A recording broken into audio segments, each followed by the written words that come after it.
ساکنی دهه فیض‌آباد جماعت دهات دشت گلو ناحیه میر سید علی حمدانی سلطان بیبی میره و شغلش مطالعه کتاب است. کتاب‌هایی که خاله سلطان بیبی خوانده است او میگوید که شمارش از 100 گذشته است.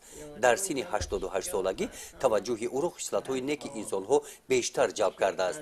از این رو از حیات و روزگار بزرگان پندنامه میخواند.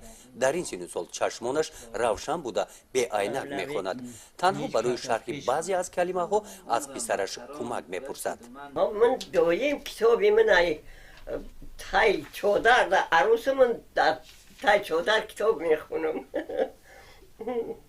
روز کتاب نخونم میگم چی چیزی گم کردم. میخونم دیگه. من اگه اینا چنده یک سال میشم که یک جاگه شیشتگیم امحالی من کتاب خونی کتاب میخونم. کتاب میخونم و دیگه هم به نام چی هم میگویرم. کتابخانه مادرمون به محیط خانه ما تاثیر بین‌الملل کلان رسونده است که از آن جمله به من کلینای من فرزندای من به کتابخانه شوق رغبت زیاد پیدا کردن. هر شب ما با همدیگر بحث و مناظره ها میکنیم درباره کدام کتاب خواندن من یگان کتابی اگر یگان شخص هم کتابی مثال خوبتر نخستر و جالبتر اگر خواند به دیگر اون توصیه میتونیم که این کتاب را خوانید که این کتاب بهترین است. سلطان بیبی میره و در اویله اوستای آهنگر تربیت یافته است.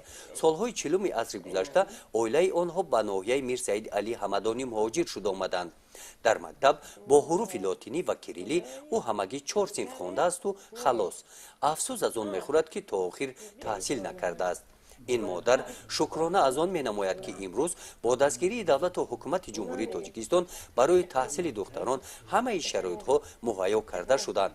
شکرانه دولت دارد که با قبول قانون جمهوری تاجیکستان درباره تنظیم عنعنه و جشن و مراسم ها در جمهوری تاجیکستان همه خراجات های بیهوده و میان شکن از بین برداشته شده سطح زندگی مردم به گردیده است. 5 بچه زن دادم به یک حال زور.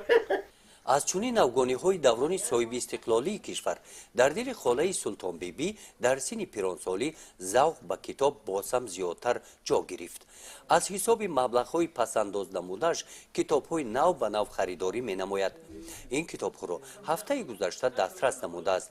رف جوان حجره خوابش پر از کتاب‌های بزرگان می‌باشد.